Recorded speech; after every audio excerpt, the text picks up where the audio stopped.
My daughter-in-law accidentally sent my son's lunchbox to my office. I showed it to a colleague as a joke. He immediately went pale and told me to take my son to the hospital right now. Why, I asked. I can't explain it to you now. It's something terrible. Do as I say, or your son won't survive. What I discovered at the hospital chilled me to the bone. It's great that you're here. If you're watching this video, hit the like button and subscribe to the channel. Also tell me in the comments where you're listening to my story of vengeance from. I want to know how far it's traveled. On a Monday morning at my house in New York City, things were as busy as ever. The sound of pots and pans clanging in the kitchen, the aroma of freshly brewed coffee, and the light scent of a pharmaceutical sample I had left on the dining table all blended together. I was rushing around getting ready for the office to oversee the new drug production line, the pride and joy of my life. My son Alexander was already dressed in a crisp suit preparing for an important meeting at the financial firm where he was a managing director. Watching my boy comb his hair in front of the mirror filled me with pride. Alexander was everything I had, my only child whom I had dedicated my entire life to raising and loving. In the kitchen, Veronica, my daughter-in-law, was busy preparing our lunches. She'd been up since early with her long hair pulled back in a ponytail. As she stirred a pan, she chatted on the phone with her friends. Her voice was a cheerful chatter full of laughter, but her hands moved with a practiced ease, packing food into 2 containers, a large one for Alexander and a smaller one for me. I stood in the doorway watching her with a warm feeling in my heart. What a thoughtful girl you are, my dear. You don't just take care of your husband, you take care of your mother-in-law, too, I said, unable to hide my smile. Veronica turned around, her eyes sparkling, and smiled faintly. I just want everyone to eat well, Mom. Eating out isn't safe anymore. Her words touched me deeply. I had always seen Veronica as a daughter, my beautiful and lively daughter-in-law who always knew how to take care of the family. As we were getting ready to leave, Veronica rushed to give me the small container while putting the large one in Alexander's car. I carefully placed the container in my bag, thinking about how incredibly attentive she was. Veronica was a family woman. She always made me feel at ease. I walked out the door, not realizing that lunchbox would change everything in my life.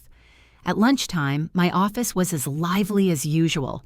The younger employees gathered around the break room table, laughing and gossiping about their spouses and children. I opened my bag and pulled out the container, but immediately noticed something was wrong. This wasn't the small container Veronica had prepared for me. It was the large one, Alexander's. I laughed and shook my head.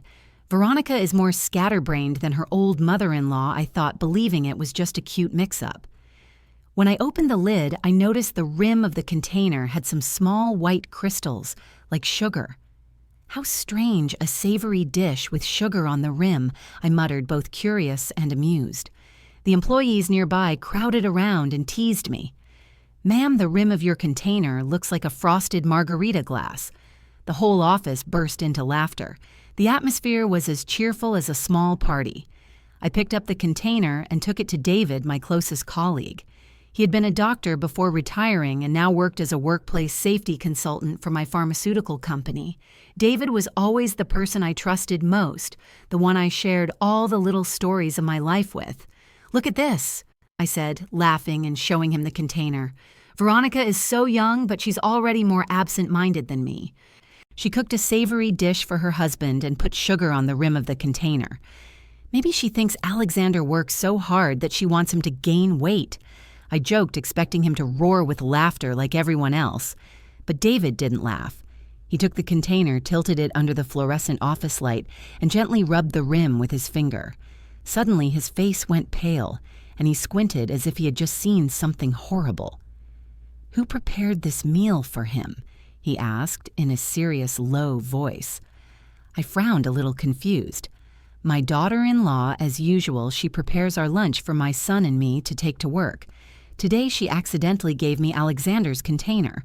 Why I responded, trying to remain calm even though a terrible premonition was beginning to creep over me. David didn't answer right away. He looked at me with eyes full of concern and suddenly said in a loud, urgent tone that startled me, You need to take your son to the hospital right now. His words were like a direct stab to the heart.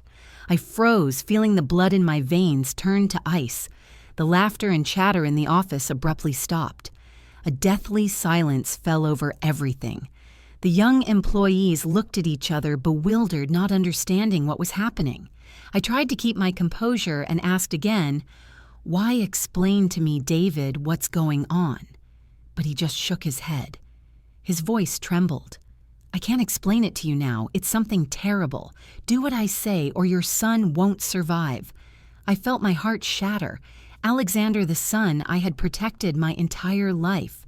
The boy I loved more than myself was in danger. I didn't understand it. I didn't want to believe it. But the gravity in David's voice stopped me from doubting. I turned to him, struggling to keep my voice from breaking. "Are you serious? This isn't a joke, is it?" David took my hand. His eyes were red.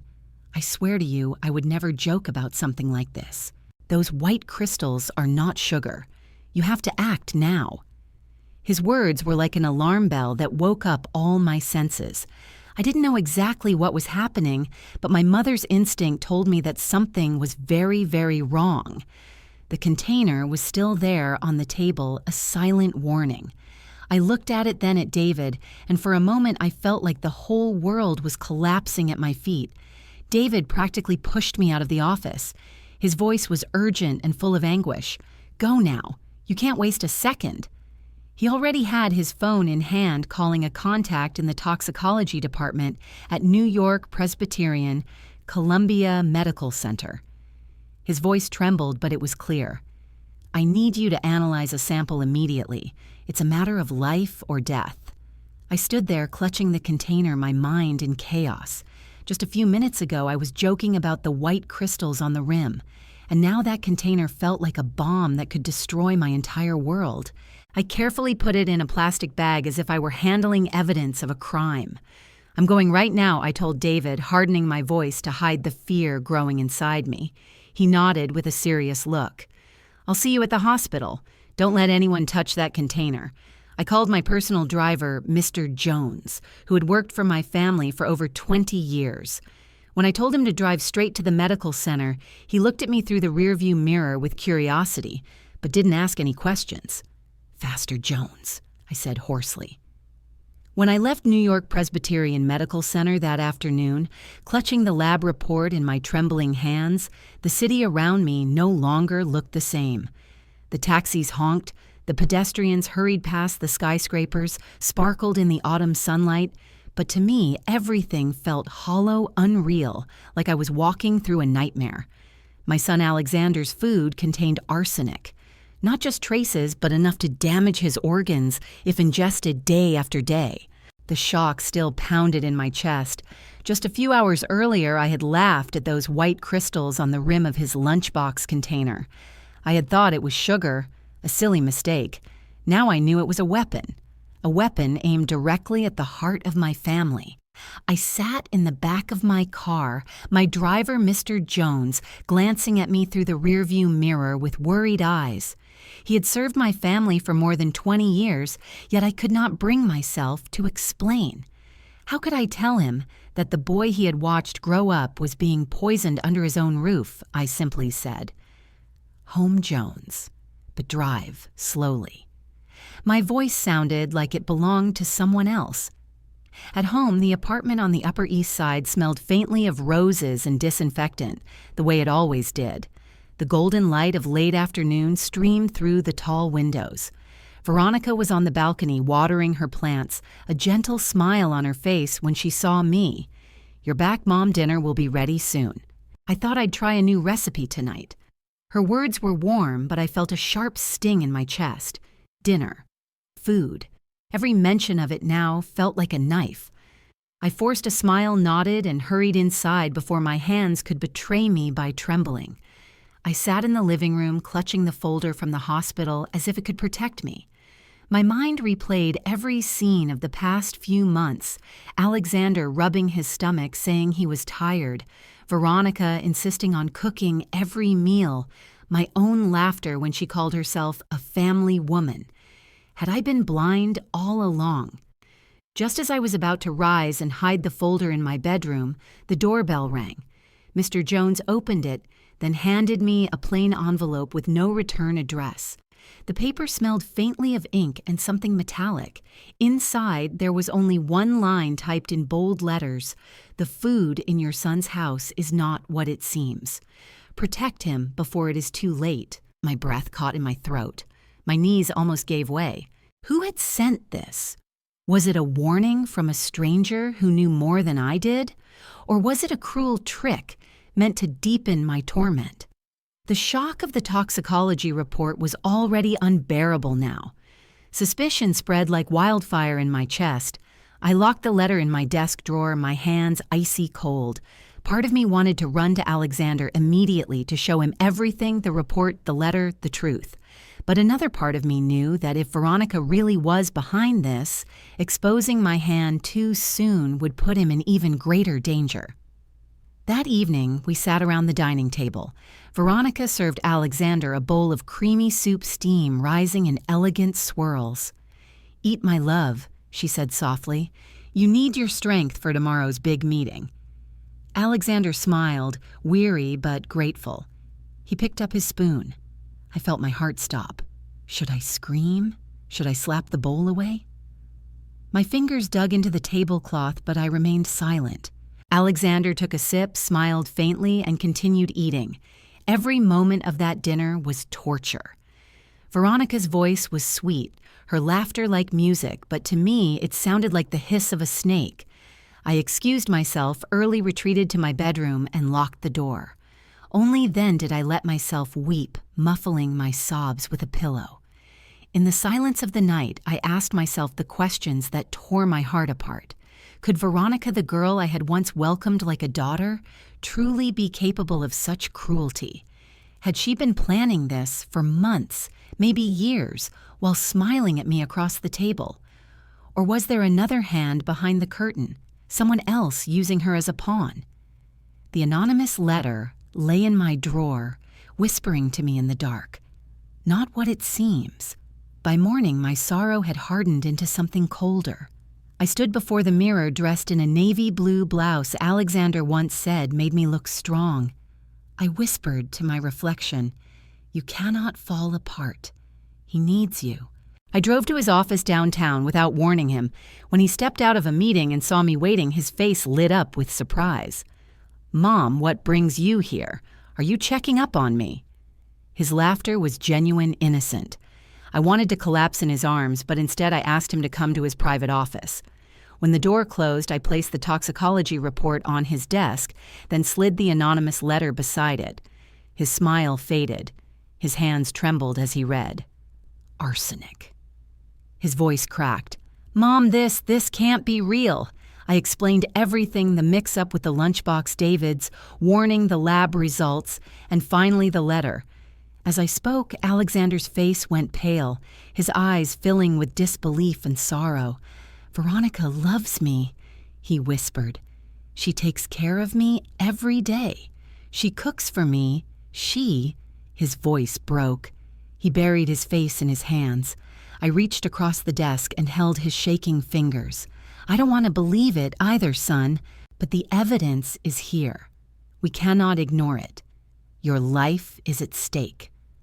For a long moment, silence filled the room. Then Alexander lifted his head, eyes red but determined. "If this is true, then she hasn't just betrayed me. She has betrayed you, our family, everything we've built." I nodded, though my heart cracked with every word. Together we decided we could not face this alone.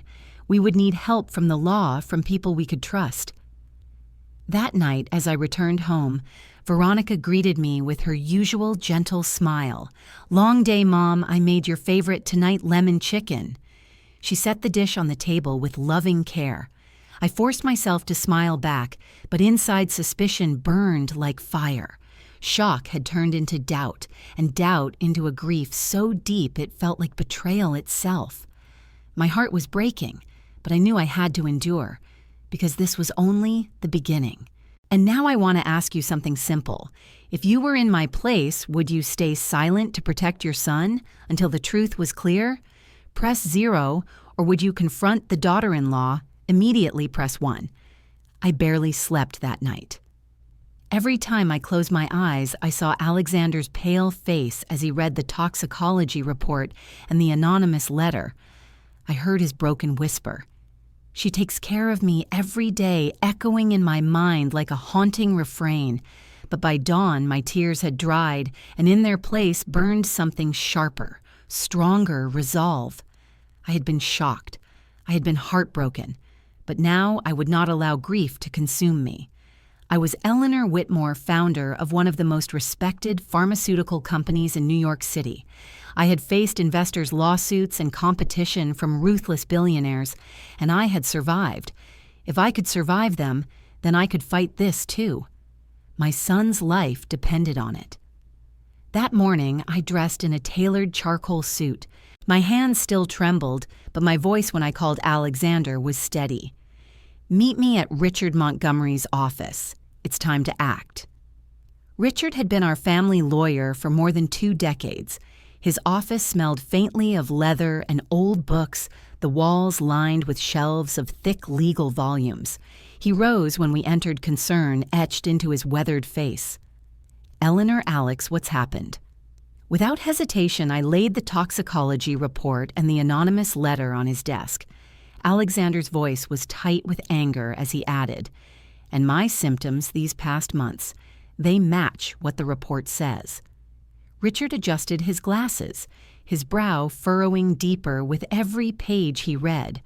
Finally, he set the documents down, exhaled, and said, "This is no coincidence. You're right to come here. We must move carefully. If she senses you're on to her, she may act faster." His words chilled me, but I nodded. "Then tell us what we can do." Richard leaned forward, lowering his voice. "First, I'll review your will again. If the motive is inheritance, we need to know exactly what Veronica stands to gain. Second, we involve law enforcement, but quietly. There's a detective I trust, Inspector Samuel Donovan. He's thorough and discreet." Alexander's jaw clenched. "I don't want to believe it's her, but the evidence, God, the evidence." I placed a hand over his. "We don't have the luxury of disbelief anymore, son. We fight." At that moment, Richard's phone buzzed. He frowned, glanced at the screen, and answered. His expression changed instantly, eyes narrowing. "It's for you, Eleanor." Confused, I took the receiver. A distorted male voice whispered, "She knows you're suspicious. Watch your steps." Then the line went dead.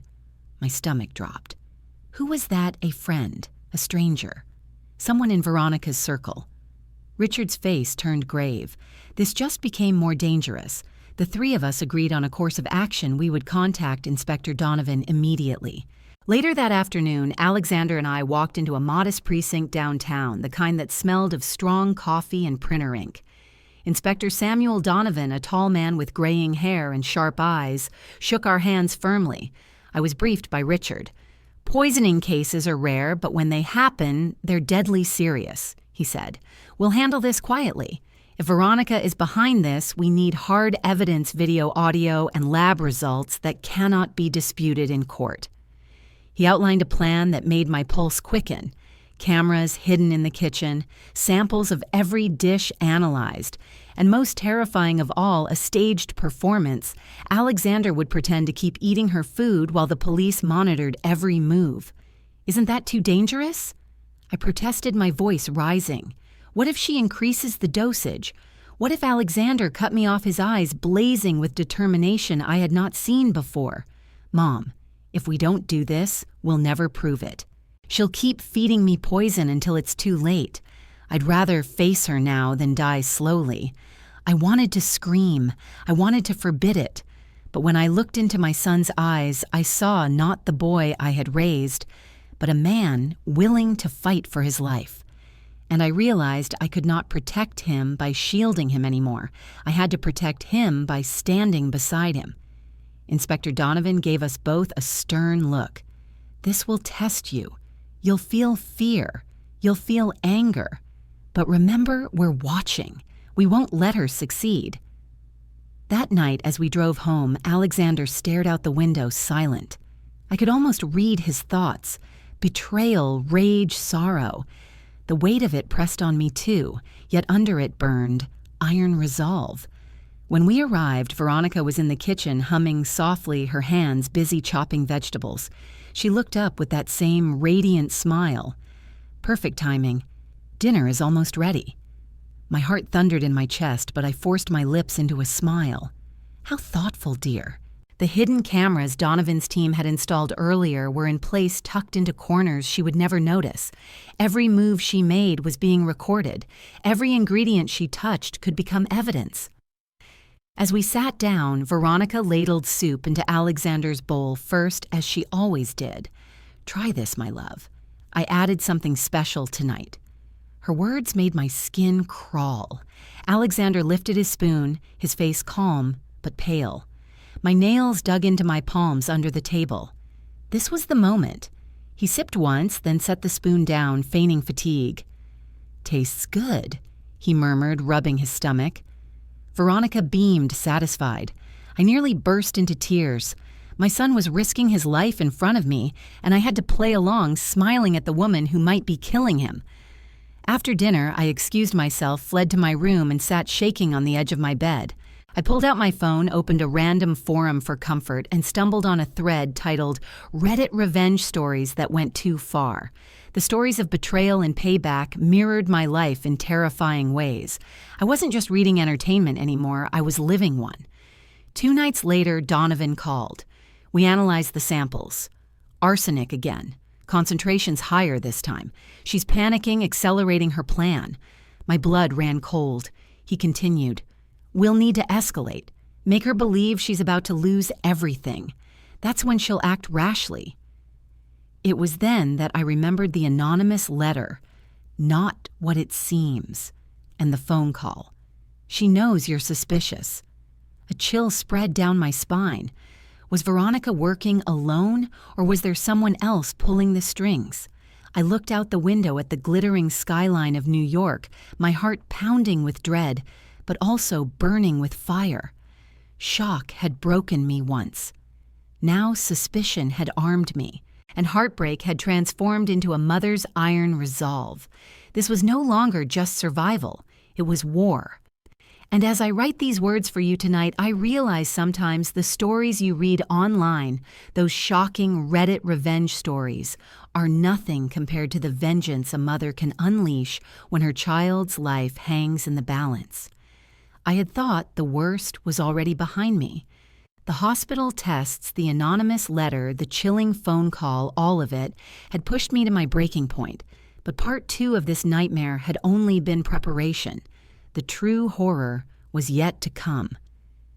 2 mornings after Inspector Donovan told us the arsenic levels were rising, I stepped out to collect the mail from our building's front desk. Among the usual bills and glossy magazines was a small padded envelope with no return address.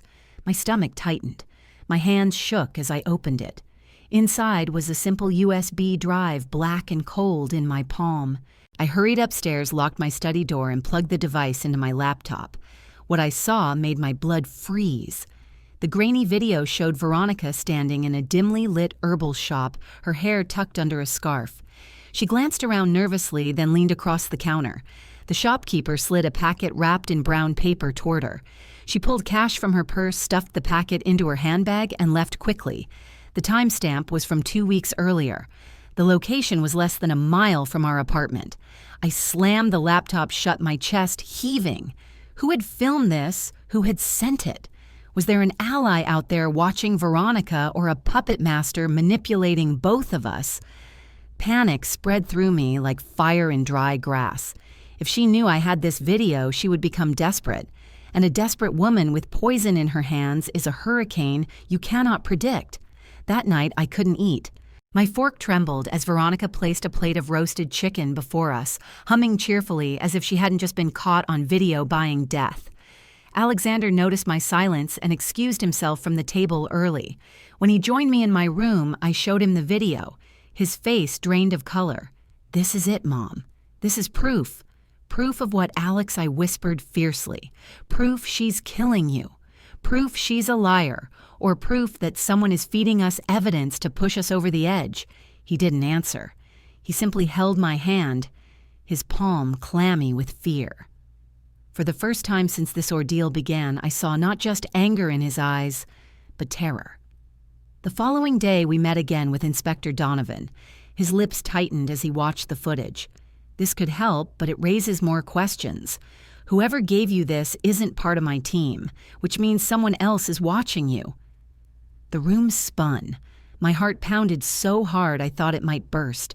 We were no longer just battling Veronica's deceit. We were inside a larger web of shadows. Use it! I demanded, my voice trembling with both rage and desperation. I don't care who filmed it. She has to be stopped. Donovan nodded slowly. We will. But Mrs. Whitmore, you must prepare yourself. Panic can make her reckless. She may strike sooner than we expect. That warning proved prophetic. 2 nights later, as I pretended to sip soup at dinner, I noticed something strange. Veronica's eyes flickered toward me more often than usual, studying my every move. My spoon shook so violently I nearly spilled broth on my blouse. She tilted her head and smiled. "Are you feeling all right, Mom? You seem nervous." My throat closed. I forced a laugh. "Just tired, dear." But inside, dread clawed at me. Did she suspect we were onto her? Did she know about the cameras, the lab tests, the evidence piling up? That night, lying awake in the dark, I felt like the walls were closing in. Every creak of the apartment, every gust of wind rattling the window sent me into a spiral of fear. I imagined Veronica standing over Alexander's bed with a vial of poison. I imagined waking to find him lifeless, her crocodile tears soaking his pillow. I couldn't breathe. My chest tightened until it felt like I was suffocating. The panic was unbearable, yet beneath the panic burned rage. How dare she invade my family like this? How dare she smile at me while plotting my son's slow death? My fear and fury mixed into a storm that left me shaking but determined. The next morning, as I scrolled absent-mindedly through the internet searching for distraction, I stumbled across a thread labeled Reddit Family Tales of Betrayal. I clicked, desperate for comfort. Strangers described siblings stealing inheritances, spouses lying for years, children turning on their parents. Their stories mirrored mine so closely it made my skin crawl. For a brief moment, I felt less alone, as if others out there understood the unbearable mixture of panic rage and sorrow I lived with daily. But when I closed the page, reality crashed back. These weren't just Reddit family tales I was reading for entertainment. This was my life, my nightmare, and it had no skip button. Inspector Donovan called later that week. His tone was grim. "She's escalating." The latest sample we took showed arsenic at double the last concentration. If Alex keeps eating at this pace, he has days, not weeks. My knees buckled. I clutched the edge of the desk to keep from collapsing. "Then do something, for God's sake," I shouted. "Don't just wait for her to succeed." His reply was calm, but firm. "We are doing something. It's time to set the trap. But you must be ready. It will be dangerous. We'll need Alex to play along and you to stay strong. The panic you feel, you have to control it. Control it, as if it were that simple." That night, I sat in front of the mirror, my reflection a pale ghost staring back. My eyes were hollow, my skin drawn. But behind the exhaustion blazed something fierce. Rage had carved itself into me deeper than fear. I whispered to my reflection, "You will not break. You will not let her win. No matter what she does, you will stand." The plan was forming. The trap was being set. But in the meantime, every breath felt borrowed, every meal a gamble with death. And as I kissed Alexander's forehead before bed, I realized the haunting truth: I no longer feared losing my son. I feared losing myself in this storm of panic, rage, and suspicion. The web was tightening, the storm was coming, and none of us would escape unscathed. I had thought my heart could endure no more after discovering the video of Veronica buying poison. Yet nothing compared to what was about to unfold. If part 3 had been a storm, part 4 was the lightning strike, the moment when grief explodes, tension peaks, and a mother's heart feels as though it has shattered into 1,000 pieces. Inspector Donovan had warned us she's escalating.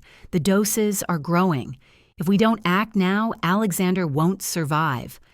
His voice was steady, but the weight behind it crushed me.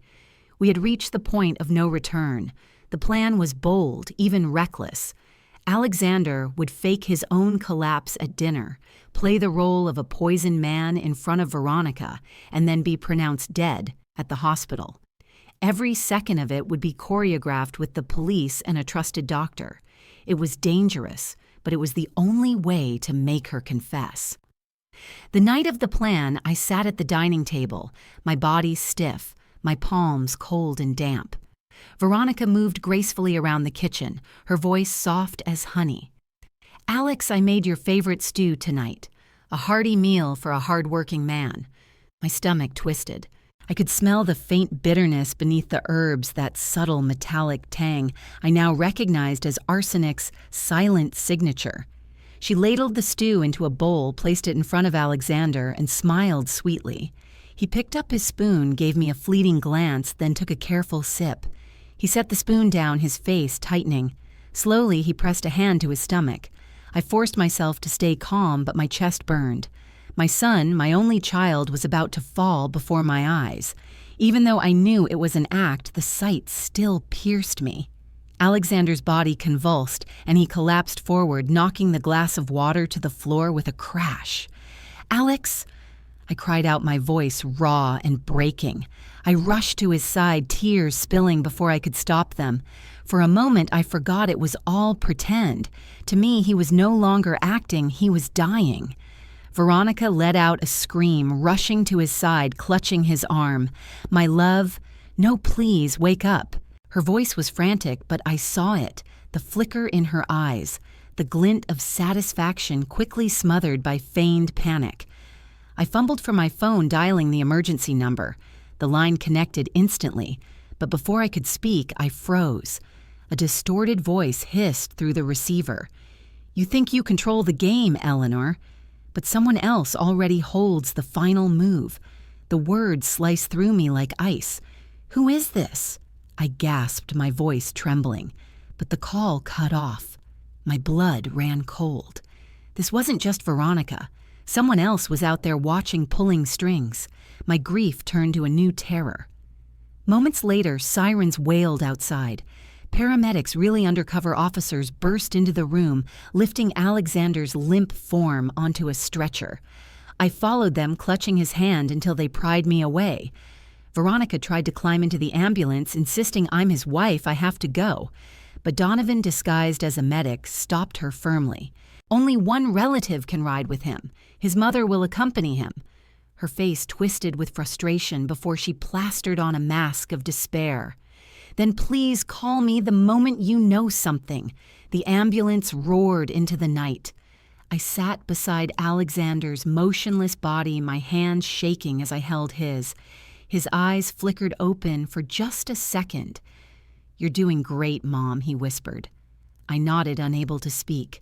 My throat was tight with grief and rage, even knowing it was staged. Seeing him pale, lifeless wires taped to his chest, it tore me apart. At the hospital, the ruse was flawless. Monitors beeped with artificial flatlines. Doctors moved around us, playing their parts with grim precision. Alexander lay still, his skin made up to appear deathly. Then came the moment I dreaded. Donovan approached me quietly. "We need to tell her he's gone. It's time to watch her reaction." I texted Veronica with trembling hands, "Come to the hospital." Alex didn't make it. The words nearly killed me to write. Tears blurred my vision. 40 minutes later, she burst into the ward, her hair disheveled, mascara streaked from forced tears. She rushed into my arms, sobbing, "It can't be Mom. He was too young, too strong." I stiffened, forcing myself to play along. My chest ached. My heart pounded so loudly I thought the walls might hear it. Donovan and his officers watched discreetly from the corners of the room. Veronica finally approached Alexander's bed. She clutched his lifeless hand, her shoulders shaking with dramatic sobs. And then it happened. She leaned close, her lips brushing his ear, and whispered with chilling relief, "Finally, it's over." The microphone hidden beneath the pillow caught every word. I gasped. My knees buckled. Even expecting it, hearing those words crushed me. It was confirmation of the betrayal spoken not in anger, but in cold, satisfied triumph. Suddenly, Alexander's eyes opened. He sat up, ripping the wires from his chest. "Over," he said, his voice like steel. "You mean careful to kill me?" Veronica's scream pierced the sterile room. She staggered backward, her face draining of color. No, it can't be. You were dead." Donovan stepped forward, his badge flashing. "We've heard enough. Veronica Whitmore, you are under arrest for attempted murder." 3 officers closed in, handcuffing her as she thrashed and wailed. "I didn't mean to. It was just vitamins." He was always tired, but the evidence was overwhelming: the video, the lab results, her whispered confession. As they dragged her out, she locked eyes with me, her face twisted in fury. "This is your fault. If you hadn't changed the will, none of this would have happened." Her words struck me like a blade. For a moment, guilt seared through me. But then I looked at Alexander, alive, standing, trembling, but safe. I knew I had made the only choice a mother could. Yet the phone call echoed in my mind, haunting me. Someone else already holds the final move. Who was watching us? Was Veronica truly acting alone? Or was there another shadow still waiting in the dark? I hugged Alexander tightly, tears pouring freely now. "You're alive," I whispered. "That's all that matters." But in my heart, I knew the nightmare was not over. The sound of the handcuffs clicking around Veronica's wrists still echoed in my ears long after they dragged her out of the hospital ward. My son was alive. She was caught. Yet instead of relief, a storm brewed inside me. Anger so fierce it burned grief, so raw it split me open, and a desperate craving for justice that roared like thunder in my soul. Inspector Donovan didn't waste time. Veronica was transported straight to a small interrogation room at the Central Precinct. Alexander and I were placed in an adjacent chamber with a 2-way mirror. I held his trembling hand as we sat down, my eyes fixed on the woman who had nearly destroyed us. Veronica sat at the table, her once perfect hair disheveled, her expensive blouse wrinkled and stained from tears. But it wasn't sorrow I saw on her face, it was fury. Inspector Donovan entered calmly, a folder under his arm. He placed it on the table, opened it slowly, and spread out photographs. The lab reports, the video of her buying poison, and the transcript of her whispered words at the hospital. Mrs. Whitmore Donovan began, his tone level but sharp. "You've been caught in the act, but I want to hear it from you. Why would you try to murder your own husband?" Veronica's eyes flashed. Her voice broke into a sob, but her words were poison. Because of her, she spat, pointing toward the mirror where she knew I was watching. That old woman was going to donate everything to strangers. Do you know what it's like to marry into wealth and realize it will all slip through your fingers? I gasped, my body trembling with fury. Alexander gripped my hand tighter, his knuckles white. He whispered through clenched teeth, "She blames you, Mom. Even now, she blames you." The rage in me boiled over. My fists pressed against the glass as if I could shatter it with sheer force. Donovan leaned forward, his voice cutting through her excuses. "You're lying to yourself, Veronica. You didn't act alone." Her head snapped up. Donovan tapped the folder again. He slid a printed page toward her. "We traced the emails on your laptop, encrypted messages sent from a hidden server. Someone gave you instructions, didn't they? Someone told you how to use arsenic, how to disguise it, how to dose it slowly." The room went still. Even through the mirror, I saw the blood drain from her face. My heart dropped into my stomach. The anonymous phone call, the distorted voice whispering, "Someone else already holds the final move." It hadn't been a bluff. There was another hand in this game. Veronica shook her head frantically. No, no, it was me alone. I found it all online. Donovan remained calm, but his eyes pierced her. You can keep lying, but we already know about the emails. You didn't just wake up one day knowing how to dose arsenic in slow increments. Someone guided you. Veronica's composure cracked. Her sobs turned to shrieks. I didn't even know who they were. It was just messages. They told me what to buy, how to use it, when to increase the doses. They promised me that if I followed everything, I would get what I deserved. The fury inside me exploded. I slammed my fist against the table in our observation room. Who was it? I screamed at the glass, even though she couldn't hear me. My chest ached with the weight of betrayal, not just by her, but by the shadow she now revealed. Alexander stood abruptly, his face contorted with pain and rage. She wasn't just poisoning me, Mom. She was a pawn. Someone else wanted this to happen. I grabbed his hand and forced him back into the chair, tears spilling uncontrollably. I can't lose you again, I whispered, my voice breaking. Not to her, not to anyone. Back in the interrogation room, Donovan's voice grew harsher. Who contacted you? Give me a name and address, anything. Veronica shook her head wildly. I don't know. The emails were anonymous. All I had to do was follow instructions.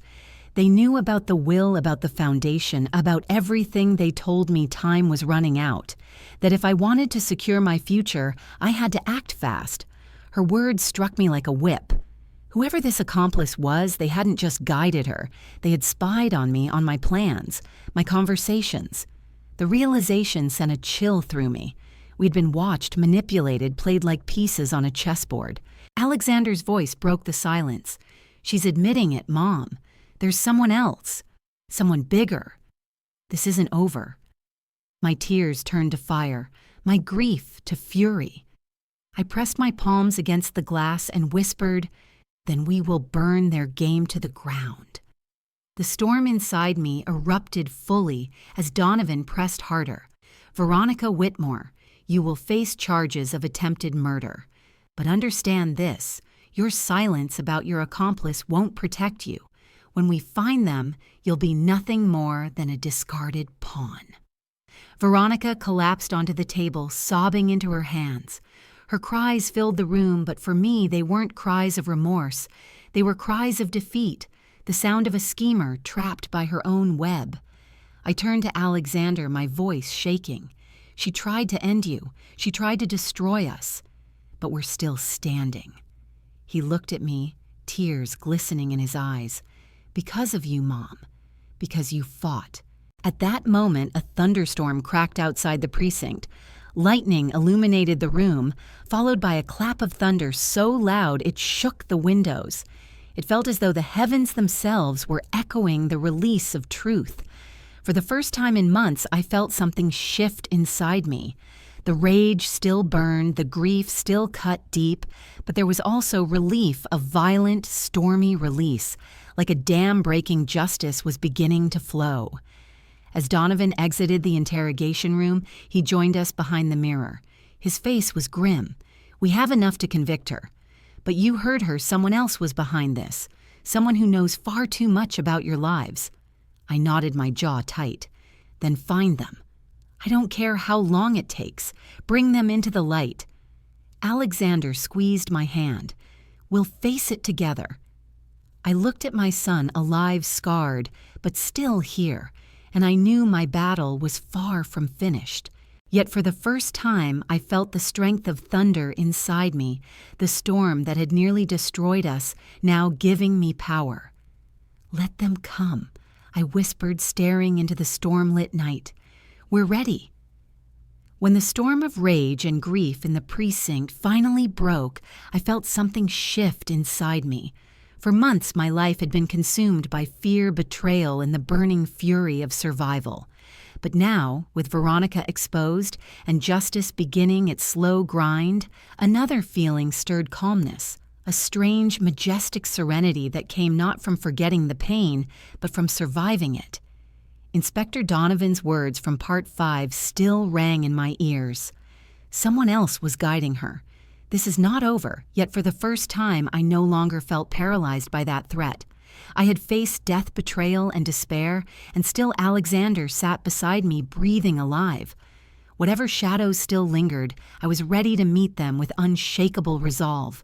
In the days after Veronica's arrest, the newspapers exploded with headlines. Young socialite accused of poisoning husband, society couple shattered by murder plot, strangers whispered in coffee shops, neighbors crossed the street to avoid my gaze, reporters camped outside my building. But instead of shame, I felt a deep and radiant pride. The truth was out. My son was alive. The lies had been torn away. And I, a woman once underestimated as a grieving widow in her 60s, had stood firm and defended my family. Alexander struggled at first. At night, I heard him pacing his steps, heavy with the weight of betrayal. She loved me once, Mom, or at least I thought she did. His voice cracked. I placed a hand on his shoulder. She didn't love you, Alex. She loved the life she thought she could take from you. Don't confuse greed for love. He lowered his head, tears brimming, but then nodded slowly. You saved me. No. I whispered, my own eyes misting. We saved each other. It was in those quiet moments that hope began to bloom again. Not the fragile hope of denial, but the strong, bright hope that comes when you have walked through fire and emerged alive. A week later, standing at the headquarters of my perfume company, I gathered my board of directors. The room smelled faintly of lavender and sandalwood, the scents that had built my fortune. I looked each of them in the eye and announced, the foundation we spoke of will become reality. Not tomorrow, not someday, today. We will dedicate 80% of our profits to a fund supporting women trapped in abusive or dangerous homes. No one should ever have to live with poison at their table and fear in their heart. The silence was heavy, then broken by applause. Some clapped politely, others with tears in their eyes. I felt a glowing pride that lifted me higher than any business triumph ever had. My brand would no longer be just a symbol of luxury, it would become a shield for the vulnerable. That night, as Alexander and I sat on the balcony watching the city lights, he turned to me with a quiet smile. I thought I had lost everything, Mom, but instead I found out what really matters. You, our family, and the chance to start again. I reached for his hand, squeezing it firmly. And you will, Alex, because dawn always comes even after the darkest night. For the first time in months, I allowed myself to truly breathe. The fear no longer ruled me. The betrayal no longer consumed me. Instead, pride filled my chest, not the pride of wealth or status, but the pride of knowing I had protected what mattered most. I thought back to the anonymous voice on the phone, the shadowy accomplice who might still be out there. Yes, one day their face might be revealed, but whether that day came tomorrow or years from now, I knew I would face it, not with trembling, but with courage. Because I had already faced the worst and survived, and survival is its own kind of victory. To you listening now, perhaps sitting in your living room or driving along a quiet road, I want to leave you with this lesson.